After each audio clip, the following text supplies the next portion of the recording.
हमारे यहाँ बड़े बड़े समझदार लोग नफसियाती हो जाते हैं, बड़ी बड़ी समझदार ख़वातीन नफसियाती हो जाती हैं। मेरी सास बातें करती है, मेरी नंद बातें करती है, मुझे फ़लाना बातें करता है, मुझे फ़लाना। भाई बातें जिसके मुंह में ज़ुबान है उसने बात तो करनी है। अब आपने क्यों ये दावा कर लिया है कि आप इतने ऊंचे चले जाएं कि आपको बात ही कोई ना करे? क्या हर्ज है इसमें? अगर कोई आपको बात कर दे तो क्या है, हम किसी ने कर ली तो फिर क्या हुआ? उसका इतना असर कबूल करना कि सारी रात सोना ही ना, परेशान हो जाना। और बाज़ लोग ऐसे हैं जिन्हें इतनी बातें नहीं होती जितनी उन्हें टेंशन होती है। यानी वो दो बंदे कोने में खड़े हैं तो मेरी ही बात कर रहे हैं। ओ भाई तू इतना अहम नहीं है, उन्हें कोई और काम भी हो सकता है, तेरी बात ही उन्होंने करनी। बिला वजह लोग समझते हैं कि मैं बड़ा अहम आदमी हूँ, वहाँ भी मुझ पर तबसरा हो रहा है, यहाँ भी हो रहा है। इस पहलू से बाहर आएँ, इस कम्प्लेक्स से निकल आएँ। इब्ने हज़म कहते हैं कि मिस्र में एक ताजर बड़ा कामयाब हो गया था, बड़ा कामयाब ताजर हो गया। तो ज़िंदगी में जितने लोग भी कामयाब होते हैं उनसे हसद होता है, उससे भी उसके इर्द गिर्द के लोगों ने हसद शुरू किया।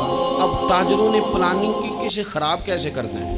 वो एक दिन अपने घर से निकला, सफ़ेद कुर्ता सफ़ेद पगड़ी बांध के बाहर। अब 5-6 लोगों ने पहले से मनसूबाबंदी की हुई थी। एक साहब उसे मिले, कहने लगे माशाल्लाह आज तो सफ़ेद कुर्ते पर सब्ज़ इमामा सब्ज़ पगड़ी बड़ी ही अच्छी लग रही है। तो हंस के कहने लगा, लगता है आप सो के उठ के आए हैं, पगड़ी तो मेरी सफ़ेद है।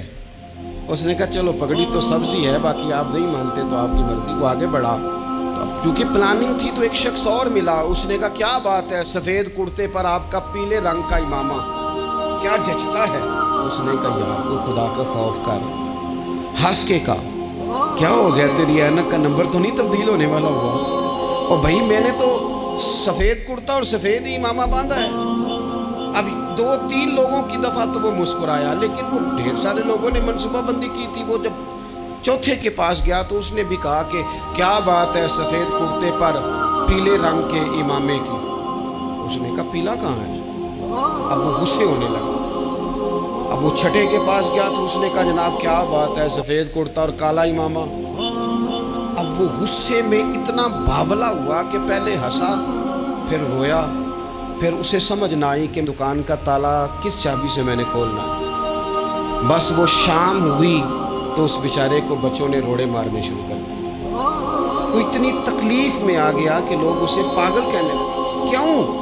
इसलिए कि लोग मनसूबाबंदी, अफवाह थी ना कि मेरी तबीयत ख़राब है, तो लोगों ने हाल पूछ पूछ कर बीमार कर दिया। लोगों की बातें, लोगों के तबसरे, लोगों के कमेंट्स। बोले इमाम शाफी फरमाने लगे लोगों की बातें पत्थरों की तरह होती हैं, ये रोड़ों की तरह होती हैं। अगर इन्हें कमर के ऊपर रख लोगे ना तो ये तुम्हारी कमर तोड़ देंगी, और अगर तुम इनको अपने पैरों के नीचे रख लोगे तो तुम्हारा कद ऊंचा हो जाएगा। बस दुनिया में वो लोग परेशान होते हैं जो लोगों की बातों को कंधों पर सवार कर लेते हैं। जो पैरों के नीचे रखे, जो पाँव के नीचे रखे, उनका कद। पुराने ज़माने में ना आरिफ रूमी रहमतुल्लाह अलैह फरमाते हैं कि एक बैल गाय गिर गई थी कुएं के अंदर। तो अब वो लोग उसको निकाल तो नहीं सकते थे, तो उन्होंने इस तरह किया कि मिट्टी डालनी शुरू कर दी कि अब बदबू आएगी, परेशानी होगी, तो इसको बंद कर देते हैं अंदर ही कुएं को, कुआं नई जगह पे खोद लेते हैं। उन्होंने जब उसके अंदर मिट्टी डाली ना तो वो गाय जो थी वो मिट्टी झाड़ के तो मिट्टी के ऊपर आ गई। उन्होंने फिर मिट्टी डाली तो वो थोड़ी और ऊपर आ गई, और मिट्टी डाली तो और वो मिट्टी डालते गए और गाय वहाँ से कुएं से बाहर आ गई। लोगों ने दफन करना चाहा, वो बाहर निकल आई। और मेरे भाई लोग भी अपनी बातों में दफन करना चाहते हैं, लेकिन याद रखना जो चमकने वाले थे वो चमकते ही रहे। जिनको अल्लाह ने इज्जत दी थी उनकी घटाई कोई नहीं सका। इतनी इतनी लंबी जुबानें खोल के लोगों ने सहाबा के बारे में बातें की, लेकिन सूरज चमक रहा है सिद्दीक़ अकबर की शान का। अज़मतें दमक रही हैं फारूक आज़म की, उरूज है जनाब फारूक आज़म को। नगर नगर गली गली दुनिया अली अली करती चली जा।